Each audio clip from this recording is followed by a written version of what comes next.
എല്ലാവർക്കും മണിക്കുട്ടൻസ് കിച്ചണിലേക്ക് സ്വാഗതം. എല്ലാവർക്കും സുഖല്ലേ? ഇന്നത്തെ നമ്മുടെ റെസിപ്പി തൊട്ടുപുരട്ടി. തൊട്ടുപുരട്ടി എന്ന് കേൾക്കുമ്പോൾ പേടിക്കൊന്നും വേണ്ട. നമ്മുടെ ദോശയുടെ കുടുംബത്തിൽ പെട്ടതാണത്. അമ്മൂമ്മയുടെ സ്പെഷ്യലാണ്, നമ്മുടെ മുത്തശ്ശിമാരുടെ സ്പെഷ്യലാണത്. പണ്ടൊക്കെ ചിലപ്പോൾ നിങ്ങൾ കഴിച്ചിട്ടുണ്ടാവും. നല്ല ഈസിയാണ് ഉണ്ടാക്കാൻ, നല്ല ടേസ്റ്റിയാണ്. ഒരു ഈവനിങ് സ്നാക്സ് ആയിട്ട് വേണമെങ്കിൽ ഉപയോഗിക്കാം. രാവിലെ കഴിക്കും, ബ്രേക്ക്ഫാസ്റ്റിന് വേണമെങ്കിൽ അങ്ങനെയും ചെയ്യാം. അപ്പം അതിന് വേണ്ടുന്ന ഇൻഗ്രീഡിയൻസ് എന്താണെന്ന് വെച്ചിട്ടുണ്ടെങ്കിൽ ഇതാ പച്ചരിയാണ് കേട്ടോ. അത് പച്ചരിയാണ്. അതിൽ ഞാൻ ഒരു മണിക്കൂർ ഞാൻ വെള്ളത്തിൽ കുതിർത്ത് വെച്ചിരിക്കുകയാണത്. ഇത് നമ്മൾ അരച്ചിട്ട് അപ്പം തന്നെ ഉണ്ടാക്കുന്നതാണ് കേട്ടോ.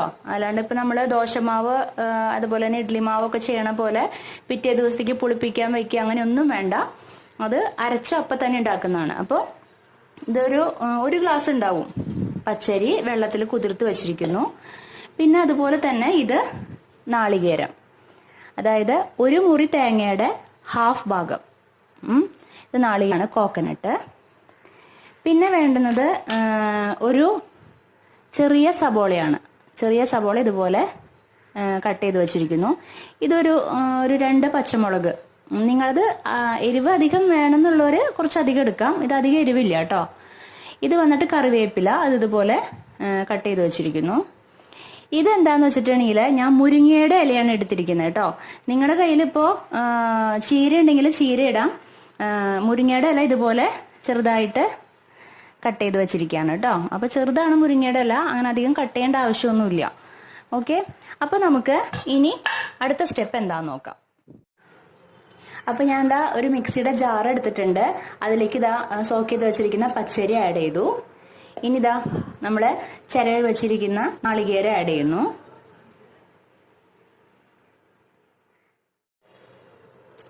ആവശ്യത്തിന് സോൾട്ട് ആഡ് ചെയ്യുക.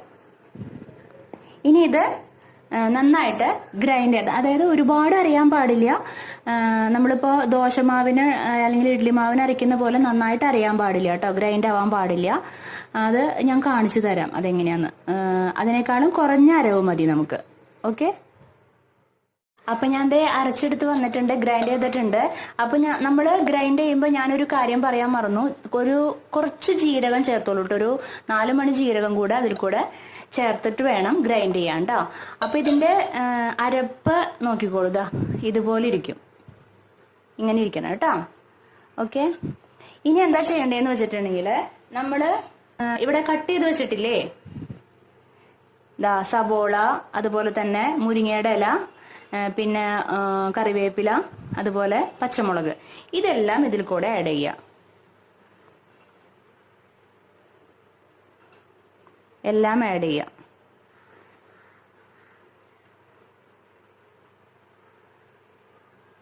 നല്ല ഈസിയാണ് ഇത് ഉണ്ടാക്കാനായിട്ട്, നല്ല ടേസ്റ്റിയാണ്. ഇതിന് പ്രത്യേകിച്ച് വേറെ കോമ്പിനേഷൻ ഒന്നും വേണ്ട. ഇത് മാത്രം കഴിക്കാം നമുക്ക് ചായയുടെ കൂടെ. ഓക്കെ, ഇനി നന്നായിട്ട് ഒന്ന് മിക്സ് ചെയ്ത് കൊടുക്കുക.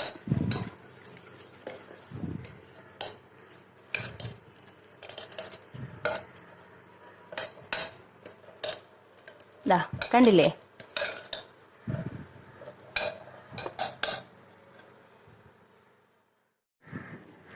അപ്പം ഞാൻ ദേ സ്റ്റൗവിൽ ദോശയുടെ പാൻ വച്ചിട്ടുണ്ട്. അത് നന്നായിട്ട് ഒരുവിധം ചൂടായിട്ടുണ്ട്. ഇനി നമുക്ക് അരച്ചു വച്ചിരിക്കുന്ന ഈ അരപ്പ് അതിലേക്ക് ഒഴിച്ചു കൊടുക്കാം. അപ്പോൾ അധികം നൈസാക്കാൻ പാടില്ല, അധികം നൈസായിട്ട് പരത്താൻ പാടില്ല, ചെറുതായിട്ട് പരത്താനേ പാടുള്ളൂ. എന്നിട്ട് ഇതിൻ്റെ മീതെ കുറച്ചധികം വെളിച്ചെണ്ണ ഒഴിച്ചു കൊടുക്കാം. എന്നിട്ട് ഒന്ന് അടച്ചു വയ്ക്കാം. നമുക്ക് തുറന്നു നോക്കാം. ഇനി എന്ത് ചെയ്യണമെന്ന് വെച്ചിട്ടുണ്ടെങ്കിൽ ഒന്ന് തിരിച്ചിടുക. ഇതിന്റെ മീതെ ഒന്ന് വെളിച്ചെണ്ണ ഒന്ന് തൂവി കൊടുക്കാം. ഫ്ലെയിം സിമ്മിലായിരിക്കണം കേട്ടോ. ഇനി ഒന്നും കൂടെ അടച്ചു വയ്ക്കാം. തുറന്നു നോക്കാം.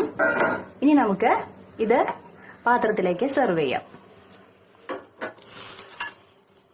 ഇതുപോലെ ബാക്കിയുള്ളതും കൂടെ നമുക്ക് ഇതേപോലെ തന്നെ അപ്പോൾ ഇതാ നമ്മുടെ തൊട്ടുപുരട്ടി റെഡി ആയിട്ടുണ്ട് കേട്ടോ. ആ ഉള്ളി മൊരിഞ്ഞതിൻ്റെ ഒക്കെ മണം എന്ത് നല്ല മണമെന്നറിയോ. ഇതിന് വേറെ ഒന്നും വേണ്ട കേട്ടോ കോമ്പിനേഷനായിട്ട്. ഇത് മാത്രം മതി നമുക്ക് കഴിക്കാനായിട്ട്. ചായയും അല്ലെങ്കിൽ ചായ വേണ്ടാത്തവർക്ക് വേണ്ട.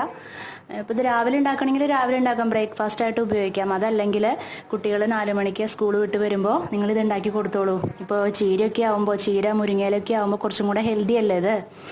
നല്ല ടേസ്റ്റിയാണ്, ആർക്കും ഇഷ്ടപ്പെടും. ഇപ്പോൾ പച്ചമുളക് വേണ്ടെങ്കിൽ പച്ചമുളക് ഉപയോഗിക്കണ്ട കേട്ടോ. ഞാൻ എരിവില്ലാത്ത പച്ചമുളകാണ് എടുത്തിരിക്കുന്നത്. ഓക്കെ, അപ്പോൾ നമ്മുടെ മുത്തശ്ശിമാരുടെ സ്പെഷ്യലാണ് കേട്ടോ ഇത്. നല്ല ഹെൽത്തിയാണ്, നല്ല ടേസ്റ്റിയാണ്, നല്ല മണമാണ്. ഈ മണം വരുമ്പോൾ തന്നെ നമുക്കൊന്ന് കഴിക്കാൻ തോന്നും, അത് ഉറപ്പാണ്. നിങ്ങളൊന്ന് ഉണ്ടാക്കി നോക്കൂ, തീർച്ചയായിട്ടും എല്ലാവർക്കും ഇഷ്ടപ്പെടും. ഓക്കെ, അപ്പോൾ നിങ്ങൾക്ക് ഈ വീഡിയോ ഇഷ്ടപ്പെട്ടു എന്ന് വിചാരിക്കുന്നു. ഇഷ്ടപ്പെട്ട് കഴിഞ്ഞിട്ടുണ്ടെങ്കിൽ ഈ വീഡിയോയ്ക്ക് ലൈക്ക് ചെയ്യാനും കമൻറ്റ് ചെയ്യാനും ഷെയർ ചെയ്യാനും ഒന്നും മറക്കരുത് കേട്ടോ. അപ്പോൾ നമുക്കിനി അടുത്ത എപ്പിസോഡിൽ വീണ്ടും കണ്ടുമുട്ടാം. Okay, bye, thank U.